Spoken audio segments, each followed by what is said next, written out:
哈喽，大家好，欢迎回到小珍杰西卡这个频道。哇，今天穿黑白色很优雅，那是因为今天这支影片就会来谈谈 Chanel。前几天呢，我去 Chanel 逛街，发现他们出了很多新包，差点一冲动就刷卡买了这一个。回来一查呢，才发现原来他们最近呢上了一系列高级手工坊的新包，工艺呢会更复杂，除了一些比较适合收藏的抓马款，还有不少呢蛮日常的款式。那今天就来看一下这些日常款式里面呢有哪些值得买。那最后呢，我会吐槽关于 Chanel 的服务态度真是令人很无语。同时呢，还会分享我今天画的这个妆容用到的一些新鲜的玩意儿。记得点赞订阅，同时加入我的 Facebook、WeChat 的私密购物群。那我们就要开始了。首先第一个呢，就是我在店里面一眼看上的这个，是不是写了我的名字？大家懂的，我看到麂皮就走不动路。走秀的时候呢，模特搭配的是粗花呢的外套以及蓝色的裤子，用这个驼色来撞色正好。包包本身呢，其实没有什么特别无非就是稍微大一点点的相机包款式。只是呢，这个驼色和麂皮材质长在我的审美点上。上面呢有经典的菱格纹，优雅的皮穿链呢和相机包偏中性的风格呢能够互相平衡。侧面看一下不会太鼓，整个比例还是不错的。包包呢是双肩带的，穿比较轻薄衣服的时候呢是可以肩背的，但是呢不知道穿厚大衣的时候是不是还能够肩背得上去。内里呢就比较粗糙了，是帆布材质的，一问价格$7000，我的天哪！虽然呢当时我爱到不行但是理智告诉我$7000买这个包实在有点过分了，$5000不能更多了，所以我就回家了。之后呢上网一查，发现呢这款还有一个黑金配色，也是$7000，是真皮款的。这个黑金怎么越看越眼熟？我突然想起来，我在若干年前曾经就买过一个 Chanel 的 Vintage， 就是一个大号的相机包。你看这个包是不是跟他们今年这个新款非常的相似？区别是呢，新款是双链条的，我这个 Vintage 款呢是单链条的。新款的皮质呢会比较柔软，更有松弛感。我这个呢就这里你看是凹不下去的，相对来说呢会更加硬挺一点。包包前面这个翻盖的位置呢稍微有一点点差异，但我觉得这个可以忽略不计。另外我这个 Vintage 包包的这个金色呢会更加饱满一点，是我更喜欢的金色，显得质感很好。而新款的包包呢，这个金色基本上都是浅金色我个人觉得呢，不如我自己这个 Vintage 的金色呢看起来那么的高级，不知道大家怎么想？哎呀，还好没有在店里面买这个包，真的是原来自己就有一个。不过呢，因为这2年呢比较流行银色嘛，所以这个黑金呢其实我背的比较少，今年呢准备拿出来多背一背感觉自己好像又省下了一大笔钱开玩笑啦。那结论就是呢，我永远都是被同样类型的包包所吸引后来我还问了身边的一圈好朋友，发现他们也都跟我一样，买来买去都是买同样类型的包包。不知道大家是不是也跟我一样呢？也欢迎留言分享第二个包包呢是 shopping bag， 是小牛皮材质，黑色菱格纹，露出内里的酒红色，这个撞色搭配呢还是蛮特别的。搭配的呢是黑金的皮穿链，目测这个黑金皮穿链呢是可以脱卸的。一个双 C 的金色 logo 非常的吸睛。那这个双 C 呢也起到开合包包的作用。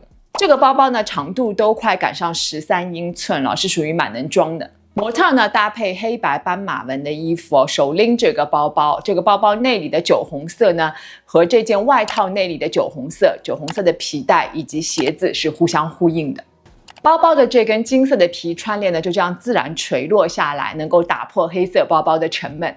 这个设计其实就有一点像这2年流行的包挂，但是呢要比包挂更加的精致和优雅，更显贵气。目测这种垂下来的皮穿链的设计呢肯定会被其他的包包品牌借鉴的，大家等着看。这个包包呢售价是$7000，有点贵同款呢还有小1号的 shopping bag， 不过呢不是纯色款，只有这个黑白动物纹的，内里呢也是酒红色，$6700。接着一个呢也叫 shopping bag， 但其实这个款式呢更像 East West 的包包。它呢是黑色真皮和驼色麂皮拼接，在麂皮部分呢是有菱形格纹的，还蛮有层次感的。包包还挺大的，是可以装下笔电的。前面呢也能打开，增加一个隔层，而侧面的这个抽绳呢是可以调节的，让包包容量呢变得更大。内里呢是分成3格，还分区挺合理的，非常适合职场。模特呢搭配的是套装啊，真是一个完美的上班包，售价是$8600，我的天哪，这是看不懂的价格。同款呢还有一个大号是金棕色和驼色的拼接，也是真皮和麂皮在一起的，这个售价厉害了，$11000，我的天哪。模特呢在包包上放了一件外套，这种拎包的方式在今年秋天开始起呢即将流行，大家可以提前学起来。接着一款呢就是单柄包，这个包包本身的款式呢非常的普通，感觉呢所有的包袋品牌都有这种款式。点睛之笔呢就是这个一抹三角红色，上面还有一个金色的双 C logo， 立面牛皮和羊皮材质，尺寸挺大的，也可以装笔电，很适合职场。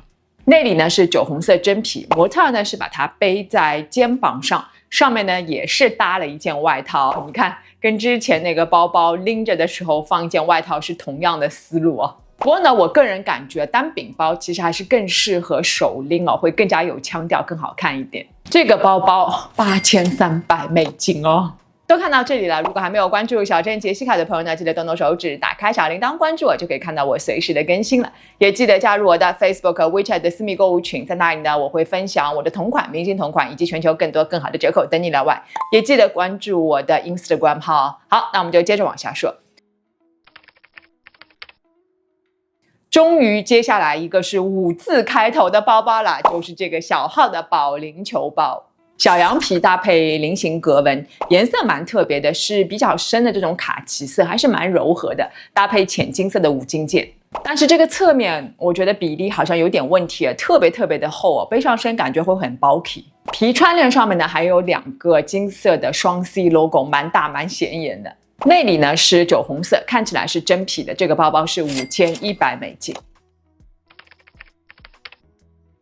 接着一个呢就是小号的托特包，这个包型实在是太普通了，就是一个瘦长版的小托特，尺寸呢比较小一点，是不能装电脑的。光面皮革，这真的是普通的不能再普通了，但是就因为加了这个双 C logo 和一根皮穿链，立刻价格就变成了$5500，有点吓人啊，大家说是不是？而这个包包的肩带呢偏短，是不能肩背的，只能手拎。内里呢是酒红色的，模特走秀的时候呢是手拎2个包，一个是经典的翻盖包，还有一个呢就是这个小号的托特包了。Chanel 也是蛮会卖包的啊。除了黑色之外呢，同款还有其他3个颜色。模特走秀的时候呢，一律都是拿2个包，总给我一种感觉，就这个包呢不配单独拎啊，一定要跟其他包拎在一起才可以，只能够做配角那种感觉啊。$5500，你会买吗？我不会的。接着一款呢叫做 Mini Flat Bag with Top Handle， 这个包包就是好像在一个经典的马鞍包上面按上了一个 Top Handle， 而且这个 Top Handle 呢尺寸好像特别大哦，看起来不是特别的协调，大家觉得吗？那整个包包呢尺寸还是挺小的，不过日常放点手机啊、钥匙、钱包什么还是 OK 的。侧面呢也有一个 logo， 内里呢是真皮的。不过呢，拎起来感觉这个 top handle 好像比例还可以啊，看一下模特就知道了。价格呢也是蛮辣手的，$6300。那这个款式呢还有一个绿色的鳄鱼纹路，不是鳄鱼皮啊，是鳄鱼纹路。大家如果看过我 The Row 那只包包的影片，就知道我在说什么。那这个绿色鳄鱼纹路的包包呢是$6500。内里呢是红色的，模特搭配豹纹裙，这个包包倒还蛮好看的。好了，那么 Chanel 的新款包包就分享到这里了。接下来呢就是我的吐槽部分了。我呢已经有很长一段时间没有去 Chanel 店里面了，那我就在上东区我家附近5个 Chanel 店都逛了一圈，发现呢除了 Saks 的这个 Chanel 的店员态度还是不错的，其他几家店的店员啊眼睛都长到了头顶上。我记得我去年逛 Chanel 店的时候，店员还不是这样态度的。比如说有的店我走进去啊，明明呢店里面一个客人都没有啊，店员呢在互相热烈的聊天，我走进去没有一个人抬一下眼皮来看我一眼，或者给我一个微笑，更不要说跟我打招呼了。要知道在美国走进任何的零售店，店员总是会有人跟你打一声招呼的，在 Chanel 是没有的。我在那里面逛了好几圈，也没有一个人来走过来问我一句需不需要帮助，反而是我走了一圈啊，听到那些店员大声在说话，每个人在说自己周末要干嘛，我通通都清楚了，但没有一个人哪怕给一个眼神交流都没有的。还有的店呢，我走进去问某某包款有吗？店员呢就非常轻蔑地对我冷笑一声，早就没了，言下之意就是你也配吗？我当时就心想，你要不要那么夸张啊？有必要吗？这样子逛了一圈呢，反正我其实不是特别的开心啊，因为我觉得买东西无非就两样嘛。第一，东西本身我要喜欢；第二，整个购物过程要愉悦。如果说东西我再喜欢，如果这个购物过程呢我不愉悦、不开心的话，我是不会买的，所以我就走了。那吐槽完毕啊，我也想听听大家所在的地方啊，你们最近有没有去逛过 Chanel 店？有没有碰到跟我类似的情况呢？也欢迎留言分享吧。那最后的最后呢，就分享几个我今天化妆用的新鲜玩意儿吧，有 Fenty 和 Chanel。首先呢，就是这个 Fenty 的摇一摇腮红，是他家的大爆款，还有一个配套的刷子。用的时候呢，要先摇一摇。那我这个呢是带一点点粉调的热带珊瑚色，看起来很深啊，其实涂上并不会，有一种刚从海边回来、晒过太阳、气色特别好的感觉。柔焦粉雾妆效还蛮神奇的，上脸之后呢不会亮晶晶的，就好像是从皮肤里面透出来的红润感。